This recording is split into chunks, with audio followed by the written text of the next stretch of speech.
আসসালামু আলাইকুম দর্শক, আমন্ত্রণ জানাচ্ছি beyond border sports presence dugout dialogue powered by rapid BD.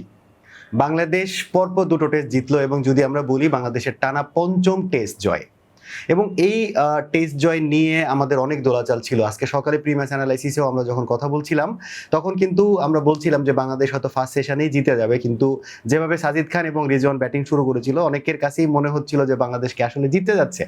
এরকম অনেক দোলাচাল শেষ হয়ে বাংলাদেশ তাদের সেকেন্ড টেস্টটাও জিতলো পাকিস্তানের বিপক্ষে। এই আলোচনা নিয়ে আমরা জয়ের কথাবার্তা বলবো। সেখানে আমাদের সাথে স্টুডিওতে উপস্থিত আছেন certified performance analyst Ahmed Rezon Pratik ভাই এবং আমাদের শো প্রডিউসার সামান্তা। আমরা দুজনের কাছে জানতে চাইবো এবং কথা শুরু করব। প্রথমে আপনাদের দুজনকে ওয়েলকাম এই শোতে, বাংলাদেশের জয় উপলক্ষে আপনাদেরকে এই শোতে আমন্ত্রণ। কেমন দেখছেন প্রতীক ভাই? আমন্ত্রণ জানানোর জন্য দুর্দান্ত। আসলে সকালবেলা বলতে গেলে একটু টেনশনে ছিলাম, কাজ করতে পারছিলাম না প্রপারলি। সত্যি কথা বলতে গেলে যে এত বড় টার্গেট সেট করার পর যদি ম্যাচটা না জিতি তাহলে এটা অনেক কষ্টের ব্যাপার হতো। সাজিদ খান যখন প্রথম 30 মিনিটস খুব ইজিলি পার করে ফেললো তখন মনে হলো যে মুলতান টেস্টের মানে দুঃসহ স্মৃতিটা আবার ফেরত আসছে কিনা।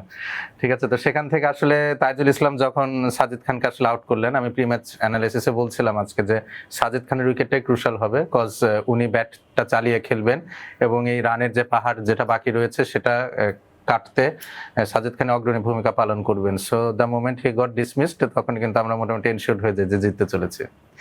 আমরা সকালবেলা আপনার সঙ্গে প্রি ম্যাচ অ্যানালাইসিসে কথা বলছিলাম যে বাংলাদেশ আসলেই জিতে যাচ্ছে এরকম একটা কথাবার্তা কিন্তু আমরা হচ্ছিল, কিন্তু বারবারই কিন্তু একটা দোলাচাল আমাদের মধ্যে কাজ করছিল এবং দিন শেষে ঘুরে ফিরে বাংলাদেশের জয় এবং আমরা কথা বলছি বাংলাদেশের জয় নিয়ে। সামান্তার কাছে যাচ্ছি, বাংলাদেশের জয় কেমন ভাবে দেখছেন? ভাই খুবই ভালোভাবে দেখেছি, কারণ অনেকদিন পর আমরা এরকম একটা ম্যাচ দেখলাম, দুর্দান্ত একটা ম্যাচ দেখেছি, মানে অনেক ভালো লাগলো দেখে। প্রতীক ভাই আপনার সঙ্গে আছে, আপনার যদি কোনো কিছু জানার থাকে প্রতীক ভাইয়ের কাছে আপনি জানতে চাইতে পারেন। হ্যাঁ ভাই অবশ্যই, আমরা তো কালকে একটা দুর্দান্ত ম্যাচ দেখলাম, মোটামুটি আমরা ভয়েই ছিলাম আজকের ম্যাচটা নিয়ে যে বাংলাদেশ জিতবে কিনা। তো এই ম্যাচের কি ফ্যাক্টরটা কি ভাই? দেখেন, সত্যি কথা বলতে গেলে ফার্স্ট ইনিংস লিড এটা খুব ইম্পর্টেন্ট। টেস্ট ম্যাচে লিড বা ডেফিসিট এটা খুব ক্রুশাল হয়, কজ আপনার 20 বা 30 রানের লিড, 50 রানের লিড যেটাই আপনি কনসেপ্ট করেন না কেন এটা আসলে ডাবল মার্জিনে কাজ করে। অবশ্যই লাইক এস বাংলাদেশ 50 রানের মতো লিড পেয়েছে, এটার বদলতে আমরা টার্গেট দিচ্ছি পাকিস্তানকে 437। এটা যদি 50 রান ডেফিসিট হতো পাকিস্তানের টার্গেট হতো 350। সো 50 রান কিন্তু অনেকটা 100 রানের মার্জিনের মধ্যে ডিফারেন্স ক্রিয়েট করে। সো এটা আমি বারবার বলছিলাম যে কোনোভাবে যেন আমরা তো একটা বিলো পার স্কোর পেয়েছিলাম ফার্স্ট ইনিংস শেষে, তো সেখান থেকে পাকিস্তানকে যেন আমরা কোনোভাবে লিড কনসিড না করি, সেক্ষেত্রে আমরা একটা অ্যাডভান্টেজেস পজিশনে থাকবো। তো ফার্স্ট ইনিংস লিড আমার মনে হয় বাংলাদেশ যে ম্যাচটা পুরোটা মোটামুটি কন্ট্রোল করেছে এটা সবচেয়ে বড় ভূমিকা রেখেছে। একটু দর্শকদেরকে জানিয়ে দিতে চাই এই ম্যাচের যে স্কোর কার্ডটা। বাংলাদেশ প্রথম ইনিংসে ব্যাট করতে নামে 278 রানে তাদের 10 উইকেট হারায় এবং সেকেন্ড ইনিংসে 390 রান করে বাংলাদেশ এবং বাংলাদেশের পক্ষে প্রথম ইনিংসে 126 রানের একটা অনবদ্য ইনিংস আমরা দেখেছি লিটন দাসের পক্ষ থেকে। এবং বাকিদের ম্যাচের কথা যদি বলি, খুব ছোট ছোট 25-30-এর কিছু স্কোর ছিল বাংলাদেশের ইনিংসে এবং সেকেন্ড ইনিংসে বাংলাদেশের মুশফিকুর রহিমের 137 রানের একটা অনবদ্য ইনিংস, লিটন দাসের 69 এবং মাহমুদুল হাসান জয়ের 52। এর বদৌলতে বাংলাদেশের একটা বড় স্কোর এবং একটা বড় রান টার্গেট করতে দেয়া হয়েছিল পাকিস্তানকে।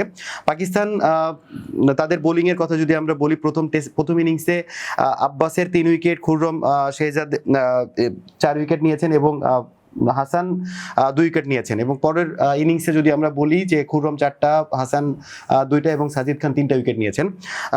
ব্যাটিং করতে নেমে পাকিস্তানের প্রথম ইনিংসে পাকিস্তান আসলে খুব একটা সুবিধা করতে পারেনি। 232 রানে তারা অল আউট হয়। বাবর আজম ব্যাক করেই উনি 68 রানের একটা ইনিংস খেলেন, সাজিদ খান 38 রান করেন এবং সেকেন্ড ইনিংসে আসলে যদি বলি যেটা আসলে বাংলাদেশের ভয় ধরাচ্ছিল সেটা 358 রানের একটা মানে ফোর্থ ইনিংস ব্যাটিং, আসলে অনেক বড় একটা রান, যেখানে শান মাসুদের 71, বাবর আজমের 47, রিজওয়ানের 94, সালমান আলী আগার 71 রানের একটা ইনিংস, তাইজুল ইসলামের আমরা দেখেছি যে 6টা উইকেট এবং নাহিদ রানা 2 উইকেট। আমরা এই যে টোটাল স্কোর কার্ডটা, এটা কি বাংলাদেশের টেস্ট যে যতদিন ধরে বাংলাদেশ টেস্ট খেলছে 2000 সাল থেকে, এটা স্মরণীয় একটা স্কোর কার্ড হতে পারে কিনা, কিংবা মনে রাখার মতো একটা জয় কিনা? এটা অবশ্যই যে কোনো টেস্ট ম্যাচ জয় কিন্তু খুব গুরুত্বপূর্ণ, কজ এরকম একটা ম্যাচ জিততে গেলে আপনাকে টানা 5টা দিন ভালো খেলতে হবে। তো আর জয়টা যখন পাকিস্তান, ভারত, অস্ট্রেলিয়া, ইংল্যান্ড এরকম দলগুলোর বিরুদ্ধে আসে তখন সেটা অবশ্যই স্মরণীয়। তবে আপনি যদি আমাকে বলেন যে এই দুটো টেস্টের মধ্যে কোন টেস্ট ম্যাচটা বেশি বাংলাদেশ ডমিনেট করে জিতেছে বা কোনটা মনে রাখার মতো, আমি ফার্স্ট টেস্টের কথাই বলবো আসলে, কারণ যে পয়েন্টটা থেকে আমরা ম্যাচটা বের করে এনেছি ওটাই কিন্তু আসলে সেকেন্ড টেস্টে টোন সেট করেছে যে আমরা সিরিজটা জিততে পারি। তবে অবশ্যই আপনি যদি রাওয়ালপিন্ডির দুটো টেস্ট এবং এই যে ঢাকা, সিলেট এই 4টা টেস্টের কথা বলেন, এই দুটোর মধ্যে বাংলাদেশের সাহসী যদি দুটো জয় বলে তাহলে রাওয়ালপিন্ডি ফার্স্ট টেস্ট এবং এই সিরিজের ঢাকা টেস্ট যেটা ফার্স্ট টেস্ট, এই দুটোই অনেকটা আমরা ড্র হবে এমন পজিশন থেকে ম্যাচটা জিততে সাহসী সক্ষম হয়েছে। স্টেপের কারণেই যেটা জেতা। জি, আমরা আসলে বাংলাদেশের এই জয়টা কিন্তু আসলে উপভোগ করার মতো। আমি আবার যাচ্ছি সামন্তার কাছে, তার যদি আপনার কাছে কোনো জানার কিছু থাকে, ও মুখিয়ে আছে আপনার কাছে কিছু জানার জন্য। অবশ্যই ঠিকই বলেছেন ভাই। যদি একটা কোশ্চেন করি যে ওভার অ্যাক্টিং কে লিয়ে 50 पैसा কাটেগা, তো যদি কোশ্চেনটা এমন হয় যে বাংলাদেশ মোটামুটি স্লেজিং করে ম্যাচটা জিতেছে, আমরা দেখেছি যে মিরাজ, শান্ত, ইভেন লিটন দাসও মানে ম্যাচে পুরো স্লেজিং করতে দেখেছি, এটা আপনি কিভাবে দেখছেন ম্যাচটা? দেখেন এই মানে জিনিসটা কিন্তু শুরু হয়েছিল পাকিস্তানের পক্ষ থেকেই। এটা যখন বাংলাদেশ তাদের সেকেন্ড ইনিংসে মুশফিকুর রহিম এবং তাইজুল ইসলামের পার্টনারশিপটা চলে, বিষয়টা কিন্তু ওখান থেকে আসলে স্টার্ট হয়। আর রিজওয়ানের এই জিনিসটা আমি একটু অপছন্দই করি যে খুবই ঘন ঘন অ্যাক্টিং এরই যে বিষয়টা, যে তার খুব ইনজিউর্ড হয়ে যাওয়ার প্রবণতা বা যে কোনো কিছু ছোটখাটো বিষয় নিয়ে সমস্যা, এটা আমরা কিন্তু লাস্ট 2-3 বছর ধরে দেখে আসছি। এবং কালকে যেই সময় ঘটনাটা ঘটেছে তখন খেলা শেষ হতে 30 মিনিট বা 45 মিনিটের মতো বাকি রয়েছে।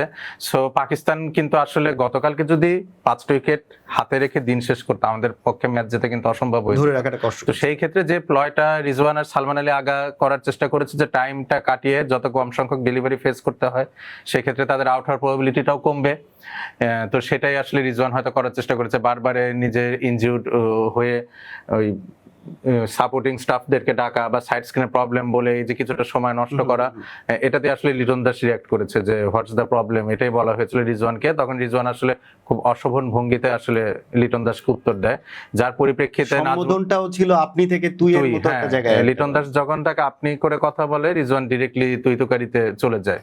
ইট ওয়াজ কোয়াইট আনফেয়ার এবং আমার খুব বাজে লেগেছে প্রফেশনালি, এবং আমরা বলি জেন্টলম্যান গেম, কিন্তু হ্যাঁ হ্যাঁ থাকলো না। তো সেই জায়গা থেকে as a skipper Najmul Hossain Shanto অবশ্যই সেটার উত্তর দিবেন এবং আমার মনে হয় যথার্থই দিয়েছে। এর চেয়ে বেশি কিছু বললেও আমি কিছু মনে করতাম না।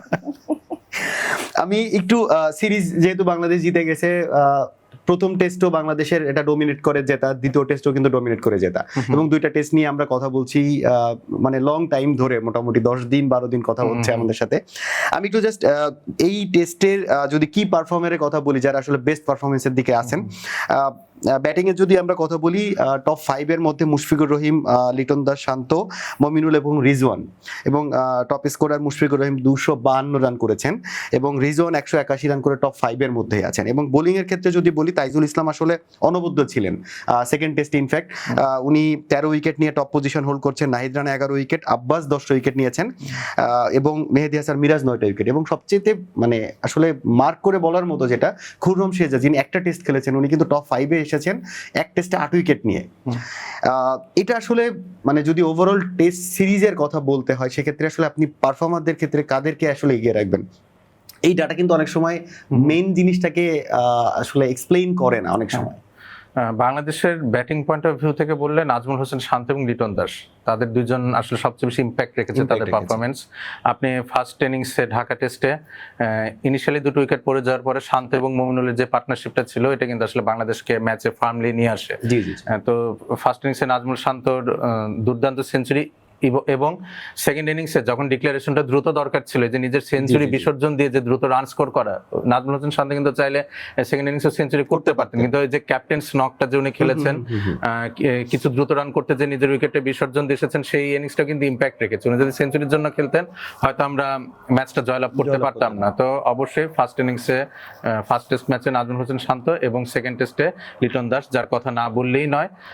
বাংলাদেশ আসলে যেই মোমেন্টে 6টা উইকেট হারিয়ে ফেলে, একদমই যে টেইলকে সাথে নিয়ে এত লম্বা সময় ব্যাট করে এবং দ্রুত গতিতে ব্যাট করা, এবং একটা উল্লেখযোগ্য বিষয় যেটা লিটন দাস নিজেও প্রেস কনফারেন্সে বলেছে যে ফাস্ট বোলারদের এগেইনস্টে বাউন্ডারি ক্লিয়ার করা এটা কিন্তু খুব সহজ কাজ না।